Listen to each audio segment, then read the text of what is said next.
Peut-être que si votre fils avait eu de bons parents, il ne serait pas ce déchet mal élevé qu'il est. » La phrase a tranché l'air de la salle à manger comme une lame aiguisée. Maude Arbel venait de dire cela, à voix haute, devant tout le monde, avec ce sourire fin et venimeux, tout en servant la tarte tatin comme si rien ne s'était passé. Mon mari a baissé les yeux vers son assiette. Mon fils, Bastien, est devenu pâle mais n'a pas réagi.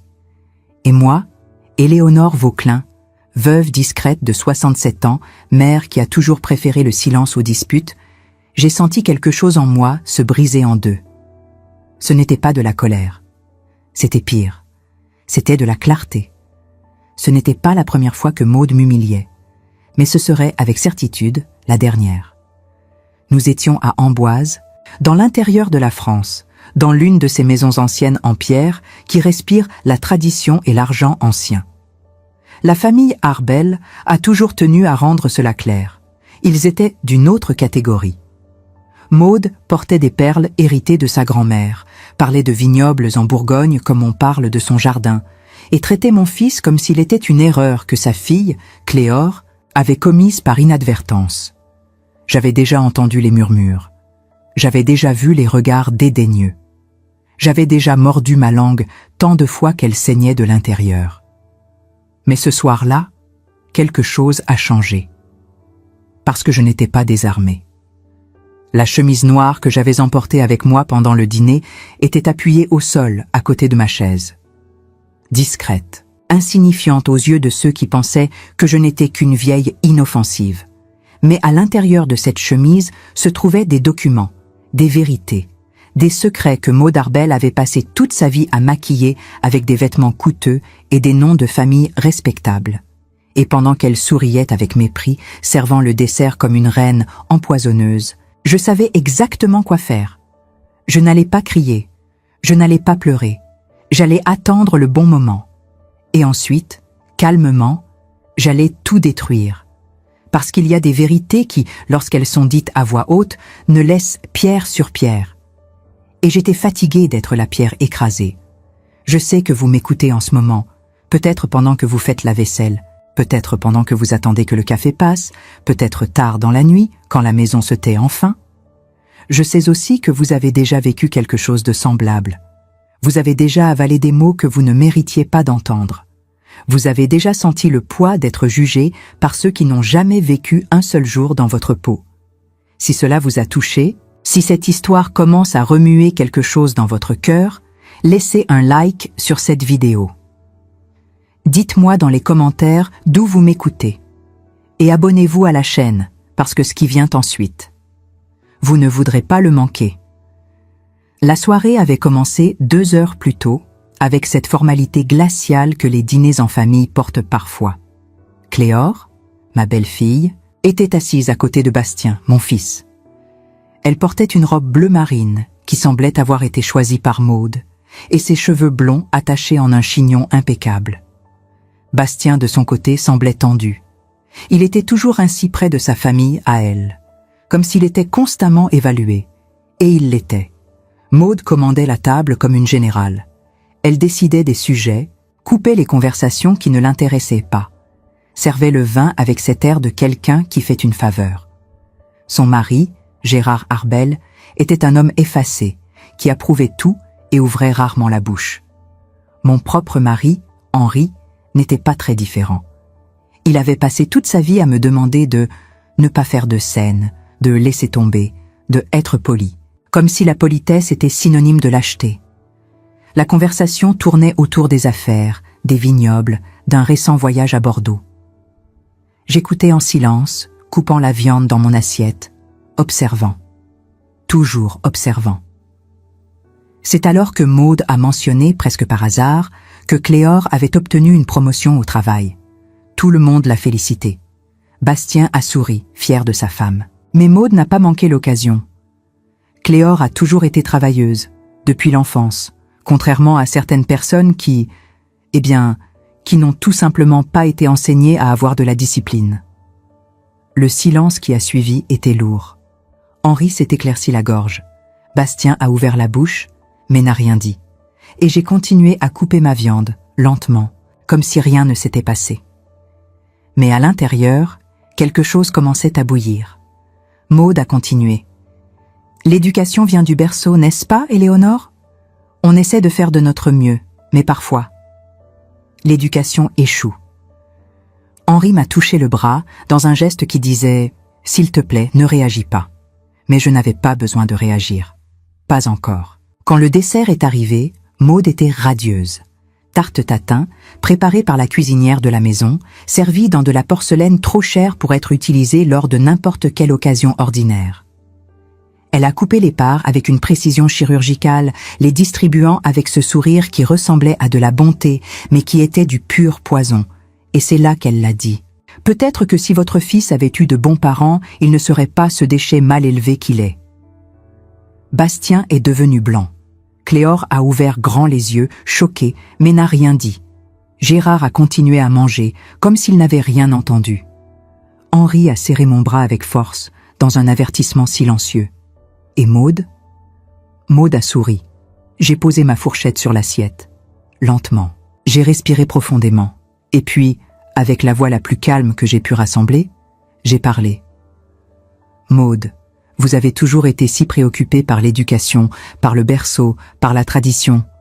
Dites-moi une chose, Cléore est née dans quelle ville déjà? Son sourire a vacillé. Juste une seconde. Mais je l'ai vue. Est-ce que cela importe? A-t-elle répondu, tentant de garder le contrôle. Cela importe. Je me suis légèrement penchée en avant, parce que sur son acte de naissance, que j'ai ici avec moi, il est indiqué Lyon. Mais dans les conversations que vous racontez toujours, Cléore est née à Paris. Alors, laquelle des deux versions est vraie? Cléore a cligné des yeux, confuse. Bastien a froncé les sourcils. Henri m'a lancé un regard désespéré. Mais je ne me suis pas arrêtée. Et puisque nous parlons de vérité, j'ai ouvert la chemise à mes côtés. Vous vous souvenez de Margot Dubois? Maud est devenue pâle. Qui? A-t-elle murmuré. Margot Dubois. La femme qui vous a prêté de l'argent en 1982 quand vous n'aviez encore ni nom de famille important ni perles héritées. La même que vous n'avez jamais remboursée. La même qui est morte sans recevoir un centime. Je l'ai reçue, ici. Le silence était maintenant absolu.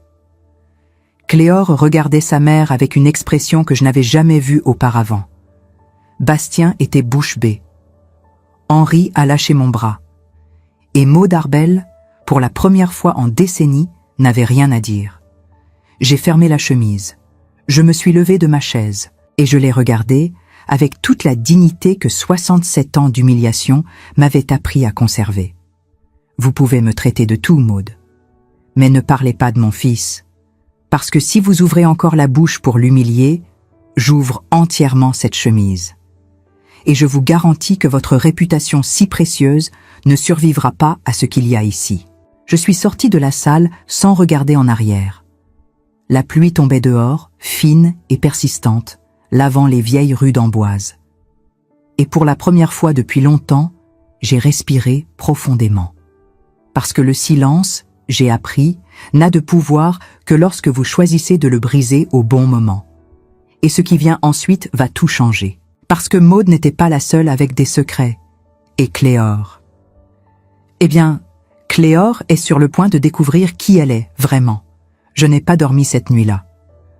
Henri a essayé de me parler dans la voiture, sur le chemin du retour. La pluie tambourinait contre le pare-brise et les essuie-glaces balayaient l'eau dans un mouvement hypnotique. Les phares des autres voitures se reflétaient sur la route mouillée, créant des halos lumineux qui dansaient dans l'obscurité. Il a dit que j'avais été trop loin, que j'avais embarrassé tout le monde, que Maud Arbel était une femme respectée, influente et que je venais de faire une ennemie puissante, que les conséquences de ce que j'avais fait pourrait être grave, que notre réputation, celle de Bastien, celle de notre famille, risquait d'en pâtir. Je l'ai écouté en silence, les yeux fixés sur la route mouillée, regardant défiler les arbres sombres de chaque côté. Je ne ressentais ni regret ni peur, juste une étrange sensation de libération. Comme si un poids que je portais depuis des décennies venait enfin de tomber de mes épaules. Et quand il a fini, Quand il n'a plus eu de mots pour me convaincre de regretter ce que j'avais fait, je lui ai simplement dit « Henri, tu m'as demandé de me taire pendant 40 ans. 40 ans, tu m'as dit de ravaler mes mots, de sourire poliment, d'accepter les humiliations avec grâce. Ce soir, j'ai parlé, et je ne regrette rien. » Il n'a rien répondu. Il a serré le volant plus fort, les jointures de ses doigts blanchissant dans la pénombre. Il savait que quelque chose avait changé, quelque chose qui ne reviendrait jamais en arrière, quelque chose de fondamental dans notre relation, dans notre vie commune, venait de se fissurer. Quand nous sommes rentrés à la maison, une petite ferme rénovée à quelques kilomètres d'Amboise, entourée de champs et de vignes, je suis allé directement dans mon bureau. C'était une pièce modeste au premier étage, avec une fenêtre qui donnait sur le jardin potager que j'entretenais depuis des années. J'ai ouvert la fenêtre pour laisser entrer l'air frais de la nuit, sentant l'odeur de la terre mouillée et des roses qui grimpèrent le long du mur. J'ai sorti la chemise noire que j'avais emportée au dîner. Les documents étaient encore là, bien rangés, classés par ordre chronologique. Des lettres jaunies par le temps, des reçus écrits à la main, des certificats officiels tamponnés et signés, des preuves méticuleusement rassemblées. Chaque pièce racontait une partie d'une histoire que Maude avait désespérément tenté d'effacer. J'avais passé 6 mois à rassembler tout ça. 6 mois de recherches discrètes, de visites dans des archives municipales, de conversations avec des personnes âgées qui se souvenaient encore de cette époque. 6 mois à reconstituer un puzzle dont personne ne voulait voir l'image finale. Tout avait commencé par hasard. Quelques mois auparavant, je cherchais des photos de famille dans le grenier, fouillant parmi les vieilles malles et les cartons poussiéreux. Je voulais retrouver des images de Bastien d'enfant pour un album anniversaire que je lui préparais. C'est alors que je suis tombée sur une vieille boîte en carton, cachée derrière une pile de couvertures en laine. À l'intérieur, il y avait des lettres adressées à ma belle-mère, décédée il y a 10 ans. Elle avait été une femme discrète, peu bavarde sur son passé, mais je savais qu'elle avait connu la famille Arbel depuis longtemps. Parmi ces lettres, une enveloppe sans timbre, jamais envoyée, écrite de la main tremblante de Margot Dubois. L'encre était délavée, le papier fragile. Je connaissais ce nom. Ma belle-mère l'avait mentionné une fois, il y a longtemps, en disant que c'était une vieille amie de la famille Arbel. Une femme qui avait eu une vie difficile. La lettre était courte, mais déchirante. Chaque mot portait le poids d'une souffrance immense. Margot écrivait qu'elle était malade, qu'elle n'avait plus d'argent pour se soigner, qu'elle vivait dans un hospice miteux à Lyon. Elle suppliait Maude de lui rendre ce qu'elle lui devait. « Tu m'avais promis, Maude. Tu m'avais promis que tu me rembourserais quand tu te marierais bien. Mais tu es partie sans un mot. Tu as disparu de ma vie comme si je n'avais jamais existé. Et maintenant, je n'ai plus rien. Même pas de quoi payer mes médicaments. » J'ai relu cette lettre plusieurs fois, sentant quelque chose se nouer dans ma poitrine. Pourquoi ma belle-mère avait-elle gardé cette lettre? Pourquoi ne l'avait-elle jamais envoyée à Maude? J'ai cherché Margot Dubois. Ce n'était pas difficile avec Internet, même pour une femme de mon âge qui a appris tard à se servir d'un ordinateur. J'ai trouvé son acte de décès. Elle était morte en 1995, seule, dans un hospice à Lyon, sans famille, sans argent, sans personne pour pleurer à ses funérailles. Et Maude Arbel, pendant ce temps, vivait dans une maison de pierre avec des vignobles, des peintures de maîtres au mur et des perles héritées qu'elle portait comme des trophées. Mais ce n'était que le début. Plus je cherchais, plus je trouvais des incohérences troublantes. En creusant davantage dans les archives municipales de Lyon, avec l'aide d'une archiviste bienveillante qui avait été touchée par ma quête, j'ai trouvé quelque chose d'encore plus troublant, le certificat de naissance de Cléor. Il avait été modifié. Pas de manière évidente, mais suffisamment pour qu'un œil attentif remarque les incohérences. La date ne correspondait pas aux registres officiels. Il y avait un décalage de plusieurs semaines. Le nom de l'hôpital avait été changé. Lyon était devenu Paris dans la version officielle. Et surtout, il y avait un autre nom sur le certificat original, avant les modifications. Un nom qui avait été effacé avec soin, mais que l'on pouvait encore distinguer à la lumière, comme un fantôme sur le papier. Margot Dubois. J'ai relu ce document 10 fois, 20 fois. Puis j'ai compris. Cléore n'était pas la fille biologique de Maude. Elle était la fille de Margot. Et Maude l'avait adoptée, ou pire, l'avait simplement prise en échange du silence de Margot. Elle avait acheté ce silence avec des promesses qu'elle n'avait jamais tenues. Mon cœur battait si fort que j'ai dû m'asseoir. Mes mains tremblaient en tenant ce document. Parce que si c'était vrai, alors tout ce que Maude avait construit, sa respectabilité, son mariage avec Gérard Arbel, sa position sociale enviée, sa réputation de femme irréprochable, reposait sur un mensonge. Un mensonge monumental qu'elle avait gardé pendant plus de 40 ans. Et Cléore ne savait rien.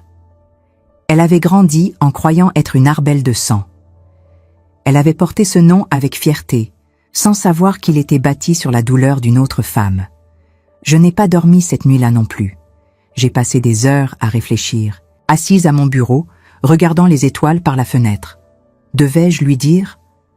Devais-je révéler la vérité à Cléore, même si cela risquait de détruire tout ce qu'elle croyait savoir sur elle-même?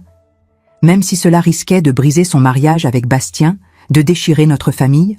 Ou devais-je garder ce secret, comme Maude l'avait fait, et laisser le mensonge continuer sa route? Devais-je me taire encore une fois pour préserver une paix qui n'en était pas vraiment une? Mais ensuite, je me suis souvenu de la façon dont Maude avait souri en humiliant mon fils. De la façon dont elle avait dit, avec ce mépris froid et calculé, que Bastien était un déchet mal élevé. Je me suis souvenu de toutes les fois où elle m'avait regardé de haut, où elle avait traité ma famille comme si nous étions inférieurs. Et j'ai compris que je ne pouvais pas laisser passer ça. Pas cette fois. Plus jamais. La vérité devait être dite, quelles qu'en soient les conséquences. Le lendemain matin, Bastien m'a appelé tôt. J'étais dans la cuisine, préparant du café, quand le téléphone a sonné. Sa voix était tendue, fatiguée, comme s'il n'avait pas dormi de la nuit, lui non plus. « Maman, Cléore veut te parler. » Mon cœur s'est serré. « Elle va bien ? » Elle est bouleversée.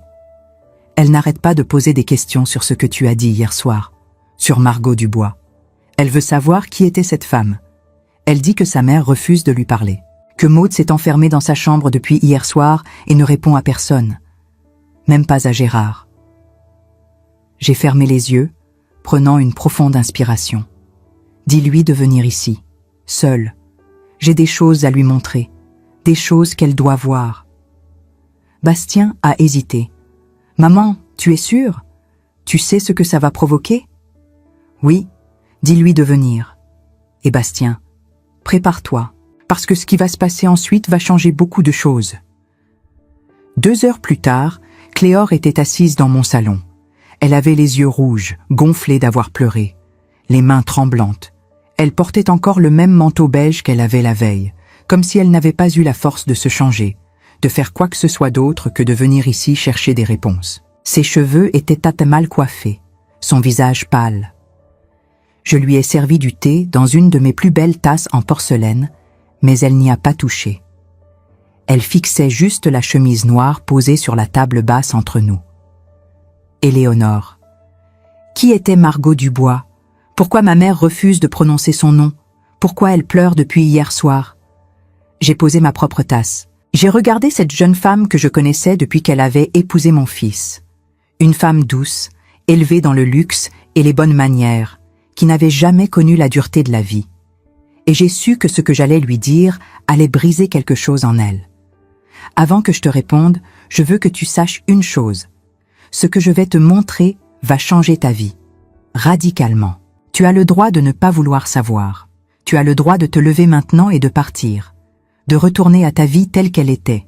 Mais si tu choisis de regarder ces documents, de connaître la vérité, il n'y aura pas de retour en arrière. Jamais.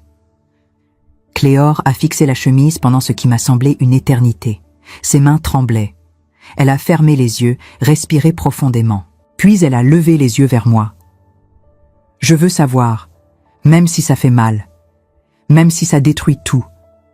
Je veux savoir qui j'étais, qui je suis vraiment. J'ai ouvert la chemise. Lentement. J'ai sorti le certificat de naissance, les lettres jaunies, les photos que j'avais réussi à récupérer. Et j'ai commencé à parler. Pendant plus d'1 heure, je lui ai tout raconté.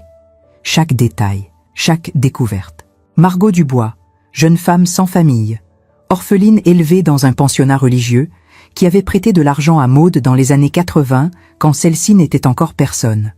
Maude qui rêvait d'épouser un homme riche, de s'élever socialement, mais qui n'avait ni dot ni économie.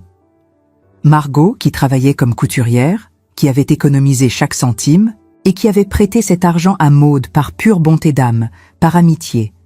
Margot qui était tombée enceinte quelques années plus tard, seule, abandonnée par l'homme qu'elle aimait, sans ressources pour élever un enfant. Margot qui avait accouché dans un hôpital de Lyon et dont le bébé avait été enregistré sous son nom. Une petite fille aux cheveux bruns et aux yeux clairs. Mais quelques jours après la naissance, Maude était apparue. Elle avait entre-temps épousé Gérard Arbel, un homme riche mais qui ne pouvait pas avoir d'enfant. Elle avait besoin d'une héritière pour compléter son image de famille parfaite. Elle avait proposé un arrangement à Margot. Un arrangement terrible. Elle élèverait l'enfant. Elle lui donnerait un nom, une famille, une vie respectable, tout ce que Margot ne pourrait jamais offrir. En échange, Margot devait disparaître. Complètement. Ne jamais contacter l'enfant. Ne jamais révéler la vérité. Et en retour, Maude lui rembourserait l'argent qu'elle lui devait depuis des années. Margot avait accepté, parce qu'elle n'avait pas le choix, parce qu'elle était pauvre, malade et seule, parce qu'elle voulait ce qu'il y avait de mieux pour son bébé, même si cela signifiait le perdre à jamais. Et Maude avait pris le bébé. Elle avait modifié les documents officiels. Elle avait fait comme si Cléor était sa fille biologique, née à Paris dans une clinique privée.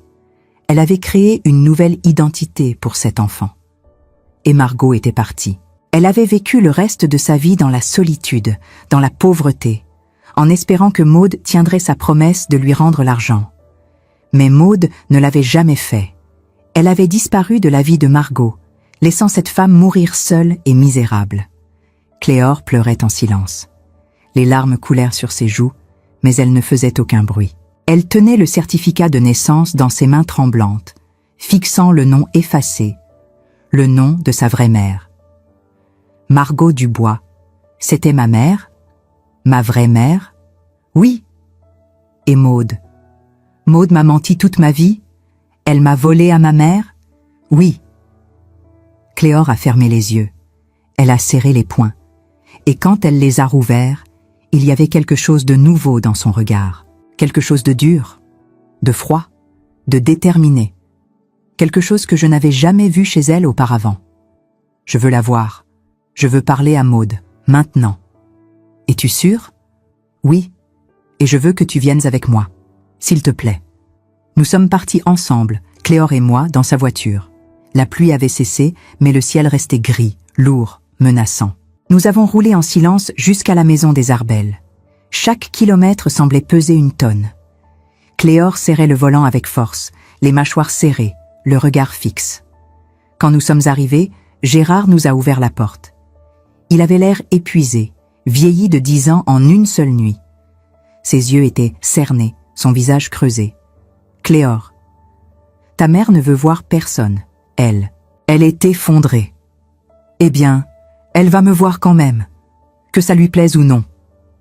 Cléor est montée à l'étage sans attendre sa permission. Je l'ai suivie, le cœur battant. Nous avons trouvé Maude dans sa chambre, assise près de la fenêtre, le regard perdu dans le vide. Elle ne s'est même pas retournée quand nous sommes entrés. Maman. La voix de Cléor était tremblante, mais ferme. Regarde-moi. Maude a fini par tourner la tête. Et quand elle a vu ce que Cléor tenait dans ses mains, le certificat de naissance, les lettres, les preuves accablantes, toute couleur a quitté son visage. Cléor, je peux tout expliquer. Ne dis rien. Laisse-moi parler.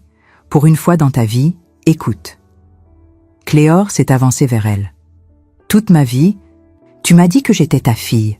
Toute ma vie, tu m'as fait croire que j'étais une Arbel, que j'avais du sang noble, de la tradition, de la respectabilité. Mais tout ça était un mensonge monstrueux. Maude a ouvert la bouche, mais aucun son n'en est sorti. Margot Dubois était ma mère.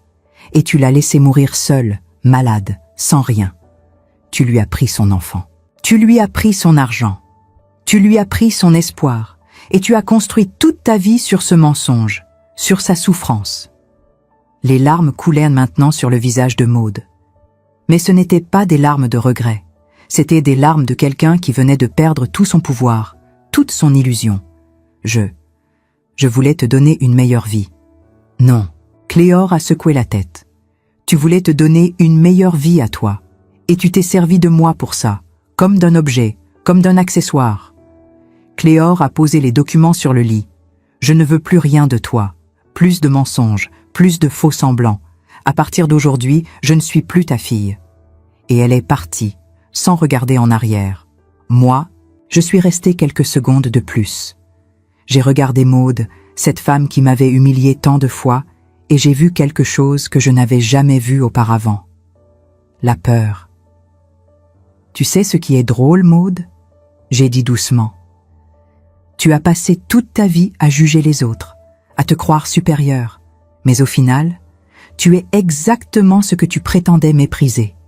Une menteuse, une voleuse, et maintenant, tout le monde va le savoir. Je suis sortie de la chambre, et j'ai laissé Maude Arbel seule avec ses secrets, parce que Cléor vient de perdre une mère, mais elle est sur le point de découvrir qui elle est vraiment. Et Bastien. Bastien va enfin comprendre ce que signifie avoir une mère qui se bat pour lui. Les semaines qui ont suivi cette confrontation ont été étranges. Cléor a déménagé.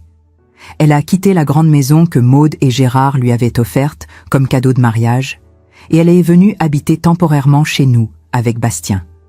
Je leur ai donné la chambre d'amis, celle qui donne sur le jardin, avec vue sur les champs de tournesol qui commençaient à faner avec l'automne. Elle ne parlait pas beaucoup. Elle passait des heures enfermée dans cette chambre, à lire et relire les lettres de Margot Dubois. Le matin, je la trouvais assise près de la fenêtre, le regard perdu dans le paysage. Elle tenait parfois une des lettres dans ses mains, la relisant pour la 10e fois, comme si elle cherchait à déchiffrer un code caché entre les lignes. Je lui apportais du café, du pain grillé avec de la confiture maison, mais elle touchait à peine à la nourriture. Son visage était marqué par une tristesse profonde, mais aussi par quelque chose d'autre, une détermination froide qui grandissait jour après jour. Bastien était perdu. Il ne savait pas comment aider sa femme. Il venait me voir tard le soir, quand Cléor dormait enfin, et me demandait conseil. Il s'asseyait à la table de la cuisine, les mains autour d'une tasse de tisane, et me regardait avec des yeux remplis d'inquiétude. « Maman, qu'est-ce que je fais ?» Elle ne mange presque plus. Elle ne me parle plus comme avant. Elle reste des heures silencieuse, puis elle pleure sans raison apparente. Elle est brisée. Je posai ma main sur la sienne. Laisse-lui du temps, Bastien. Elle vient de perdre toute son identité. Tout ce qu'elle croyait savoir sur elle-même s'est effondré en une seule soirée. Elle doit reconstruire qui elle est. Et ça ne se fait pas en quelques jours. Il hochait la tête, mais je voyais bien qu'il souffrait aussi. Il se sentait impuissant face à la douleur de sa femme.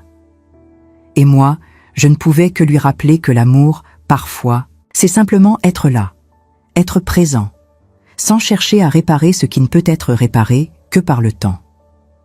Mais Cléor n'était pas seulement brisée, elle était en colère, une colère froide, contrôlée, qui grandissait chaque jour. Je le voyais dans ses yeux quand elle lisait les lettres. Je le voyais dans la façon dont elle serrait les mâchoires quand nous parlions de Maude. Elle avait passé toute sa vie à croire qu'elle était quelqu'un qu'elle n'était pas. Et maintenant, elle voulait savoir qui était réellement Margot Dubois. Qui était sa vraie mère. Un matin, alors que je préparais le petit déjeuner, elle est entrée dans la cuisine. Elle portait encore sa robe de chambre, ses cheveux détachés tombant sur ses épaules. Elle avait l'air épuisée, mais il y avait une lueur nouvelle dans son regard. « Éléonore, je veux aller à Lyon. Je veux voir où Margot a vécu. Je veux comprendre qui elle était. Je veux la connaître, même si elle n'est plus là. » J'ai posé le couteau que je tenais. « Je viens avec toi. » Elle a souri faiblement. « Merci.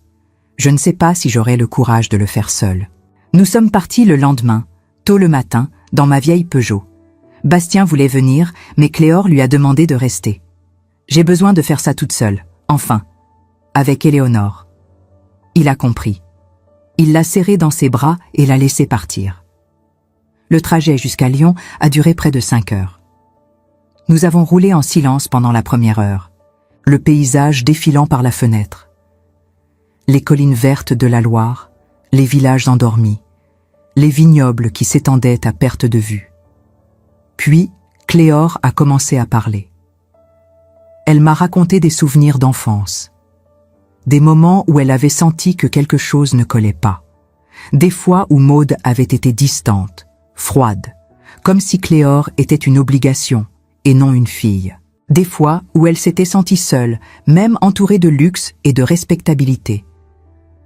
Je me souviens d'un jour, j'avais peut-être 10 ans, elle a dit, le regard perdu sur la route. J'ai demandé à Maude pourquoi je ne lui ressemblais pas, pourquoi mes cheveux étaient plus foncés que les siens, pourquoi mes yeux étaient différents. Elle m'a répondu que je ressemblais à mon père. Mais maintenant je sais que c'était encore un mensonge. Elle s'est tue pendant quelques instants, puis a continué.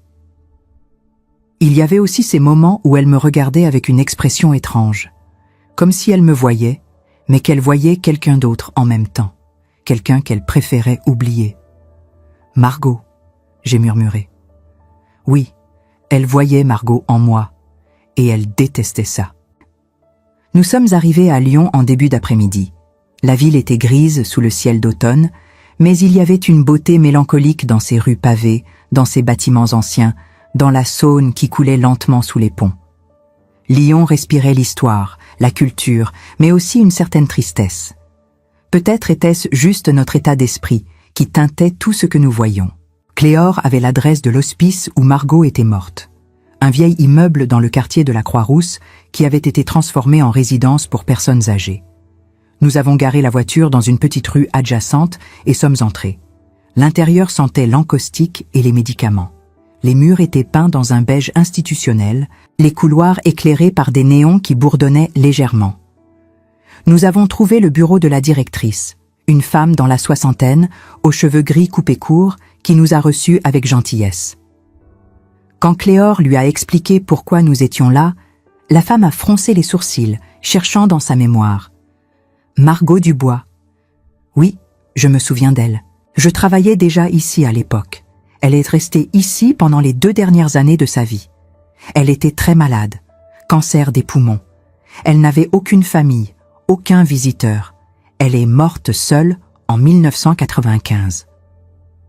Cléor a serré mes mains si fort que j'ai senti ses ongles s'enfoncer dans ma peau.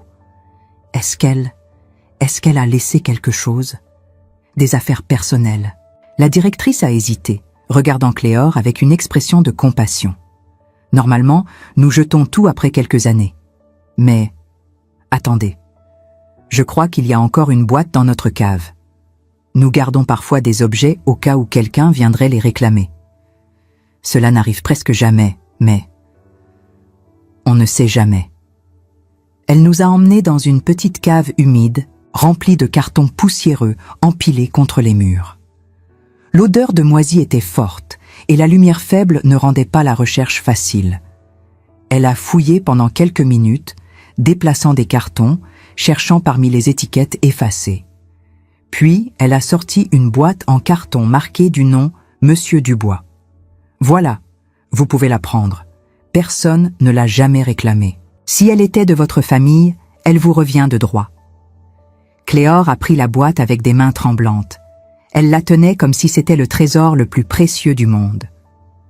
Nous avons remercié la directrice et sommes retournés à la voiture. Sur le parking de l'hospice, sous un ciel qui commençait à se couvrir, Cléor a ouvert la boîte. À l'intérieur, il y avait des photos, des vieilles photos en noir et blanc, certaines en couleur délavée. Margot jeune, souriante, dans un parc. Margot avec des amis, dans ce qui semblait être un café. Margot tenant un bébé dans ses bras. Cléor s'est figée en voyant cette photo. « C'est moi », elle a murmuré. « C'est moi dans ses bras ». Elle a touché la photo avec révérence. les larmes coulant silencieusement sur ses joues. Il y avait aussi des lettres que Margot n'avait jamais envoyées, adressées à personne en particulier. Des fragments de pensées, de regrets, d'espoir. Un vieux châle tricoté à la main, doux malgré les années. Un livre de poésie de Rimbaud avec des annotations dans les marges. Des phrases soulignées, des notes personnelles qui révélaient une femme sensible, cultivée, qui aimait les mots. Et puis, au fond de la boîte, une petite enveloppe blanche, scellée, sur laquelle était écrit d'une écriture tremblante « Pour ma fille, si elle vient un jour ». Cléor a fixé l'enveloppe pendant plusieurs secondes, incapable de bouger. Ses mains tremblaient. Son souffle était court. « Tu veux que je la lise d'abord » j'ai proposé doucement. Elle a secoué la tête. « Non, c'est à moi. C'est tout ce que j'ai d'elle. » Lentement, avec une délicatesse infinie, elle a ouvert l'enveloppe. À l'intérieur, il y avait une lettre manuscrite, sur du papier jauni par le temps. L'écriture était fine, élégante, mais tremblante par endroits, comme si Margot avait pleuré en l'écrivant. « Ma chérie, si tu lis ceci, c'est que tu as fini par découvrir la vérité. Et je suis désolée. Désolée de ne pas avoir été assez forte pour te garder. Désolée de t'avoir laissé partir avec Maude en pensant que tu aurais une meilleure vie. Je voulais que tu saches que je t'ai aimé. Chaque jour de ma vie, je t'ai aimé. Même si je ne t'ai jamais revu après ce jour à l'hôpital, même si je n'ai jamais su qui tu étais devenu, je t'ai aimé. Je sais que Maude t'a donné une vie que je n'aurais jamais pu t'offrir. De l'argent, une éducation, une famille respectable. Mais j'espère qu'elle t'a aussi donné de l'amour. J'espère qu'elle t'a rendue heureuse. Si ce n'est pas le cas, alors sache que tu es plus forte que tu ne le penses. Tu es ma fille, et ma fille ne baisse jamais les bras. Je t'aime, ma chérie. Où que tu sois. Margot Cléor a pleuré. Elle a pleuré comme je ne l'avais jamais vue pleurer. Elle a serré la lettre contre sa poitrine, et elle a pleuré pour la mère qu'elle n'avait jamais connue, pour les années perdues, pour toutes les fois où elle s'était sentie seule, sans comprendre pourquoi. Elle a pleuré pour Margot, qui était morte en espérant qu'un jour, peut-être, sa fille viendrait. Et moi, assise à côté d'elle dans cette voiture, je l'ai prise dans mes bras. Parce que c'était tout ce que je pouvais faire. Être là. Comme Margot aurait voulu être là. Nous sommes restés longtemps ainsi, dans le silence du parking, la boîte ouverte entre nous, les souvenirs d'une femme morte depuis presque 30 ans, prenant vie à travers ces objets simples. Quand Cléor a enfin retrouvé sa voix, elle a murmuré. Elle m'aimait, vraiment. Oui, j'ai répondu. Elle t'aimait, plus que tout. Quand nous sommes rentrés à Amboise, quelque chose avait changé chez Cléor. Elle n'était plus brisée. Elle était déterminée. Elle avait trouvé quelque chose à Lyon. Pas seulement des objets, mais une partie d'elle-même qu'elle ne savait pas qu'elle cherchait. Le lendemain, elle est venue me trouver dans le salon. Bastien était au travail et Henri faisait la sieste. Elle s'est assise en face de moi, le regard clair et résolu. « Éléonore, je veux changer légalement mon nom. Je ne veux plus porter le nom Arbel. Je veux prendre le nom de Margot, Cléor Dubois. C'est qui je suis vraiment. » J'ai souri. C'est une belle décision. Et je veux faire quelque chose d'autre aussi. Elle a pris une profonde inspiration. Je veux confronter Maude une dernière fois, mais cette fois, je veux que tu viennes avec moi, parce que je sais que sans toi, je n'aurais jamais eu le courage de découvrir tout ça. Tu es sûre? Oui. Il est temps qu'elle entende ce que j'ai à dire. Quelques jours plus tard, nous sommes retournés à la maison des Arbel. Maude avait essayé de contacter Cléor plusieurs fois depuis la soirée du dîner. Des messages, des lettres, des tentatives de justification. Mais Cléor ne lui avait jamais répondu. Quand nous sommes arrivés, Gérard nous a ouvert la porte. Il avait l'air fatigué, vieilli de 10 ans en quelques semaines. Ses épaules étaient voûtées, son regard fuyant. Cléor. Ta mère ne veut voir personne, elle. Elle ne va pas bien. Eh bien, elle va me voir quand même. Cléor a répondu avec une fermeté que je ne lui connaissais pas. Elle est montée à l'étage sans attendre sa permission. Je l'ai suivie. Nous avons trouvé Maude dans sa chambre, assise près de la fenêtre, le regard perdu vers le jardin. Elle ne s'est même pas retournée quand nous sommes entrés. Elle portait une robe de chambre froissée, ses cheveux gris mal coiffés. L'image de la femme impeccable qu'elle avait toujours été s'était effondrée. « Maman !» La voix de Cléor était tremblante, mais ferme. « Regarde-moi. » Maude a fini par tourner la tête. Et quand elle a vu ce que Cléor tenait dans ses mains, le certificat de naissance, les lettres, les photos de Margot, toute couleur a quitté son visage. « Cléor. Ne dis rien. Laisse-moi parler. » Cléor s'est avancé vers elle. « Toute ma vie, tu m'as dit que j'étais ta fille. Toute ma vie, tu m'as fait croire que j'étais une Arbel. Que j'avais du sang noble, de la tradition, de la respectabilité. Mais tout ça était un mensonge. » Maude a ouvert la bouche, mais aucun son n'en est sorti. Margot Dubois était ma mère. Et tu l'as laissée mourir seule, malade, sans rien. Tu lui as pris son enfant, tu lui as pris son argent, et tu as construit toute ta vie sur ce mensonge, sur sa douleur, sur son sacrifice. Les larmes coulaient maintenant sur le visage de Maude. Mais ce n'étaient pas des larmes de regret. C'étaient des larmes de quelqu'un qui venait de perdre tout son pouvoir, toute son illusion de contrôle.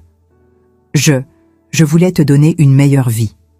Non, Cléor a coupé sèchement. Tu voulais te donner une meilleure vie à toi. Tu ne pouvais pas avoir d'enfant, et tu avais besoin d'une héritière pour sauver les apparences, pour compléter ton image de femme parfaite, et tu t'es servi de moi pour ça. Cléor a posé les documents sur le lit. Je ne veux plus rien de toi, plus de mensonges, plus de faux semblants. À partir d'aujourd'hui, je ne suis plus ta fille. Je suis la fille de Margot Dubois, et je porterai son nom avec fierté. Et elle est partie, sans regarder en arrière, sans hésitation. Moi, je suis restée quelques secondes de plus. J'ai regardé Maude, cette femme qui m'avait humiliée tant de fois, qui avait bâti son empire sur le mensonge, et j'ai vu quelque chose que je n'avais jamais vu auparavant dans ses yeux. La peur, la vraie peur de quelqu'un qui réalise que tout s'effondre. Tu sais ce qui est drôle, Maude ? J'ai dit doucement, mais avec une clarté glaciale. Tu as passé toute ta vie à juger les autres, à te croire supérieure, à regarder les gens de haut, mais au final, tu es exactement ce que tu prétendais mépriser. Une menteuse, une voleuse, une femme sans honneur. Et maintenant, tout le monde va le savoir. Je suis sortie de la chambre, et j'ai laissé Maude Arbel seule avec ses secrets, ses regrets, et le poids écrasant de ses mensonges. Cléor a ouvert la lettre un soir de novembre, alors que nous étions toutes les deux assises devant la cheminée. Bastien était monté se coucher tôt, épuisé par une longue journée de travail. Henri lisait le journal dans son fauteuil. Et moi, je tricotais un pull pour l'hiver qui approchait. Cléor tenait l'enveloppe dans ses mains depuis 1 heure, sans l'ouvrir. Elle la regardait, la retournait, comme si elle avait peur de ce qu'elle allait y trouver. « Tu veux que je reste ?» j'ai demandé doucement. Elle a hoché la tête. « Oui, s'il te plaît. » Elle a ouvert l'enveloppe. À l'intérieur, il y avait une lettre écrite à la main, sur du papier jauni par le temps. L'écriture était fine, élégante, mais tremblante par endroits, comme si Margot avait pleuré en l'écrivant. « Maude, je t'écris cette lettre, même si je sais que tu ne la liras probablement jamais. Mais j'ai besoin de te dire certaines choses. Des choses que je n'ai jamais eu le courage de te dire en face. Quand tu m'as proposé de prendre mon bébé, j'ai accepté parce que je pensais que c'était la meilleure chose à faire. Tu avais de l'argent, une famille, un avenir. Moi, je n'avais rien. J'étais seule, malade, et je savais que je ne pourrais jamais lui donner la vie qu'elle méritait. Mais ce que tu ne sais pas, c'est que j'ai regretté cette décision chaque jour de ma vie. Chaque jour, je me suis demandé si elle allait bien, si elle était heureuse, si elle pensait parfois à moi. Tu m'avais promis que tu prendrais soin d'elle, que tu l'aimerais comme ta propre fille. Et j'ai voulu te croire. Mais au fond de moi, je savais que tu ne l'avais pas prise par bonté. Tu l'avais prise parce que tu ne pouvais pas avoir d'enfant, parce que tu voulais sauver les apparences, parce que tu avais besoin d'elle pour compléter ton image de femme parfaite. Je ne t'en veux pas, Maud, vraiment, parce que malgré tout, tu lui as donné une vie que je n'aurais jamais pu lui offrir. Mais je veux que tu saches une chose. Ma fille, et elle sera toujours ma fille, même si elle porte ton nom, mérite d'être aimée, pas comme un objet, pas comme un symbole, mais comme un être humain. Si un jour elle découvre la vérité, ne lui mens pas. Ne lui dis pas que tu l'as fait pour elle. Dis-lui la vérité. Dis-lui que tu l'as prise parce que tu en avais besoin. Et dis-lui que je l'ai aimée, que je l'ai toujours aimée, parce que c'est la seule chose qui compte vraiment. Margot Cléor a fini de lire la lettre en silence.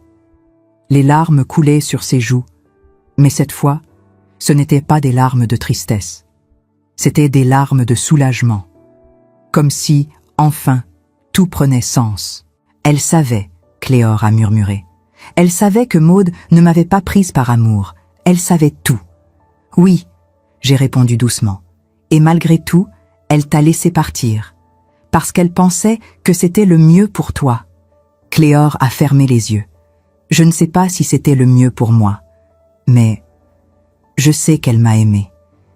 Et c'est tout ce que j'avais besoin de savoir. Elle a plié la lettre avec soin et l'a rangée dans la boîte avec les autres affaires de Margot. Puis, elle m'a regardée. Éléonore, merci pour tout. Pour avoir eu le courage de dire la vérité. Pour avoir été là quand j'avais besoin de quelqu'un.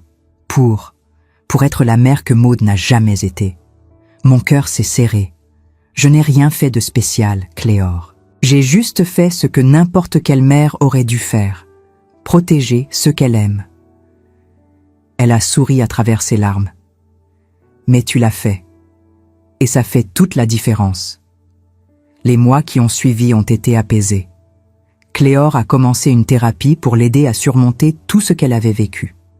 Elle a aussi décidé de créer une fondation en mémoire de Margot Dubois, pour aider les mères célibataires en difficulté. Elle voulait que l'histoire de sa mère biologique ait un sens, qu'elle serve à quelque chose. Et je pense que c'était sa façon à elle de lui rendre hommage. Bastien, de son côté, était plus heureux que je ne l'avais vu depuis des années. Il avait retrouvé sa femme, pas celle qui portait le nom des Arbel et qui vivait sous le poids des attentes de Maud, mais la vraie Cléor, celle qui était forte, déterminée et libre. Quant à Maud, je ne l'ai plus jamais revue. J'ai entendu dire qu'elle avait quitté Amboise, qu'elle s'était installée dans une petite ville au sud de la France, loin de tous ceux qui connaissaient son histoire. Gérard est resté ici, mais il ne parle plus d'elle, comme si elle avait disparu de sa vie aussi complètement qu'elle avait essayé de faire disparaître Margot. Et moi ? Eh bien, j'ai continué ma vie. J'ai appris que le silence n'est pas toujours de la faiblesse. Parfois, c'est de la patience.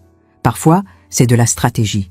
Et parfois, c'est simplement de la dignité. Mais j'ai aussi appris qu'il y a des moments où il faut parler, où il faut dire la vérité, même si ça fait mal, même si ça détruit tout ce que les autres ont construit sur le mensonge. Parce que la vérité, aussi dure soit-elle, est toujours préférable au mensonge.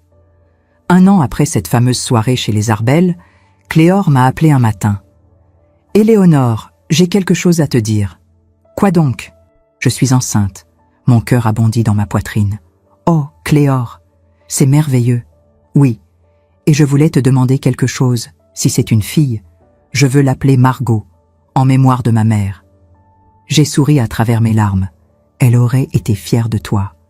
Je sais. Et je veux que tu sois sa grand-mère, sa vraie grand-mère.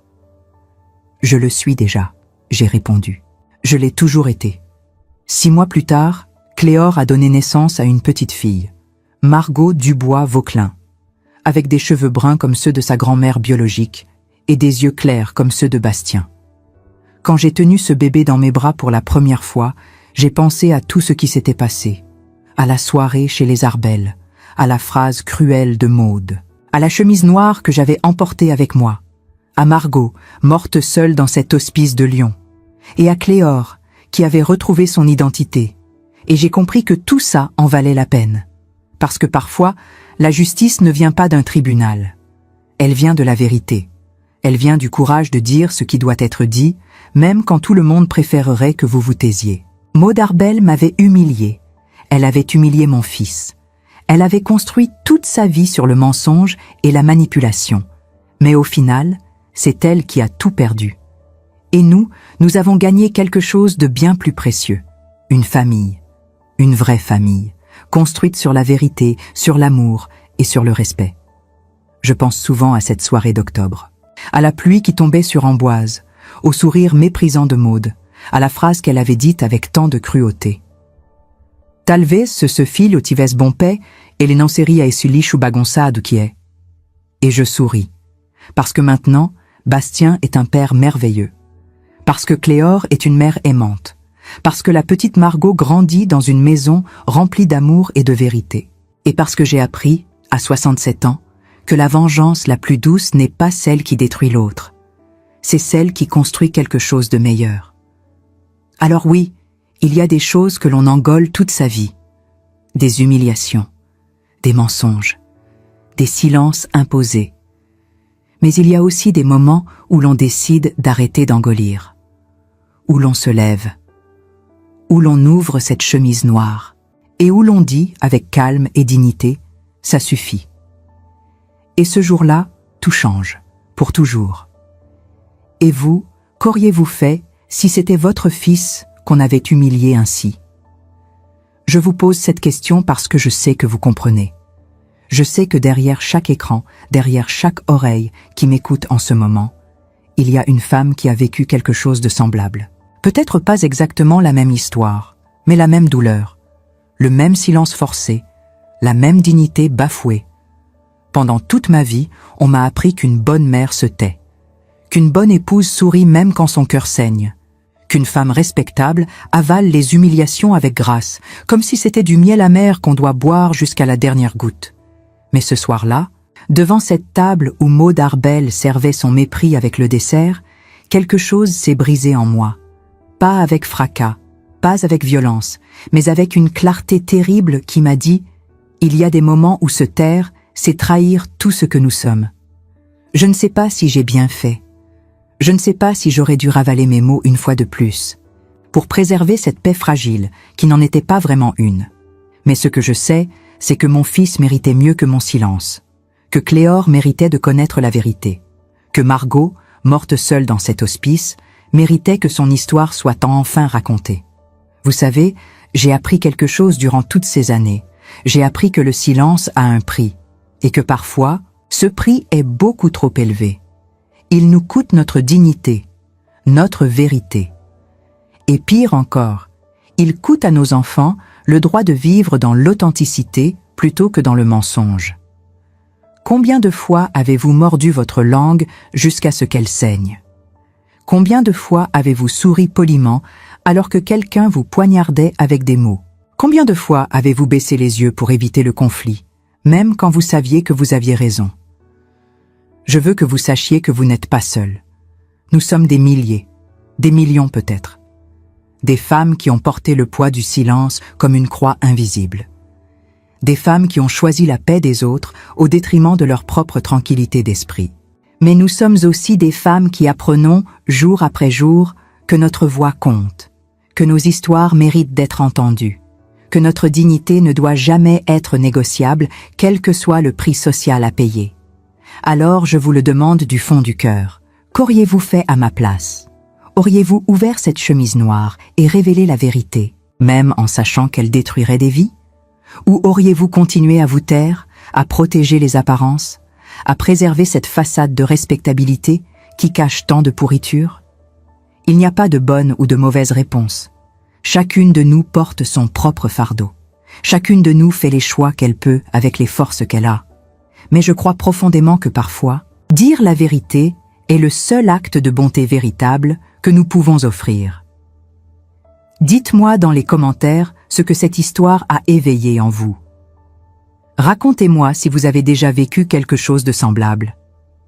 Partagez avec moi, avec nous toutes qui vous écoutons, un fragment de votre propre vérité. Parce que vos mots ont un pouvoir immense, le pouvoir de guérir, le pouvoir de libérer, le pouvoir de dire à une autre femme « Tu n'es pas seule ». Dites-moi aussi d'où vous m'écoutez. De quelle ville, de quel pays, de quelle maison, ou peut-être, en ce moment même, vous portez un silence qui vous pèse. Parce que savoir que nous sommes ensemble dans cette expérience humaine, ça change tout. Si ce récit vous a touché, si quelque chose a résonné au plus profond de votre être, cette colère retenue, cette douleur ancienne, cette dignité retrouvée, laissez un like sur cette vidéo. C'est un petit geste, mais c'est une façon de dire « Moi aussi, j'ai compris. Moi aussi, j'ai vécu ça. Moi aussi, je refuse de me taire plus longtemps. » Et si vous voulez continuer ce voyage avec moi, si vous voulez entendre d'autres histoires de femmes qui ont choisi la vérité plutôt que le confort du mensonge, abonnez-vous à cette chaîne. Parce qu'il y a encore tant de récits à partager, tant de silence à briser, tant de dignité à restaurer. Vous savez ce que j'ai compris au bout de toutes ces années? Que la vraie force n'est pas dans le silence. Elle est dans le courage de parler au bon moment. Elle est dans la capacité de dire « ça suffit ». Elle est dans cette dignité tranquille qui refuse de courber l'échine devant l'injustice. Maud Arbel croyait que son argent, son nom, sa position sociale la rendaient intouchable. Elle croyait qu'elle pouvait humilier les autres sans conséquence. Mais elle a oublié une chose essentielle, que la vérité finit toujours par sortir. Toujours. Et que ceux qu'on écrase peuvent se relever avec une force qu'on ne leur soupçonnait pas. Ne laissez personne vous faire croire que votre voix ne compte pas. Ne laissez personne vous convaincre que votre dignité est moins importante que la paix sociale. Ne laissez personne vous voler votre droit à la vérité. Parce que nous méritons toutes de vivre dans l'authenticité. Nous méritons toutes d'être respectées. Et nous méritons toutes que nos histoires soient entendues, validées, honorées. Alors parlez, écrivez dans les commentaires, partagez votre expérience, racontez votre propre combat. Parce que c'est ainsi que nous changeons le monde. Un témoignage à la fois, une vérité à la fois. Une femme courageuse à la fois. Merci de m'avoir écouté jusqu'au bout. Merci d'avoir eu le courage d'entendre cette histoire qui n'était peut-être pas facile. Merci d'être là, fidèle, présente, solidaire. Et rappelez-vous toujours ceci, vous n'êtes jamais seul, jamais. Nous sommes ensemble dans cette lutte pour la dignité, pour la vérité, pour le droit de vivre pleinement, sans honte et sans mensonge. Que votre voix soit entendue, aujourd'hui et toujours.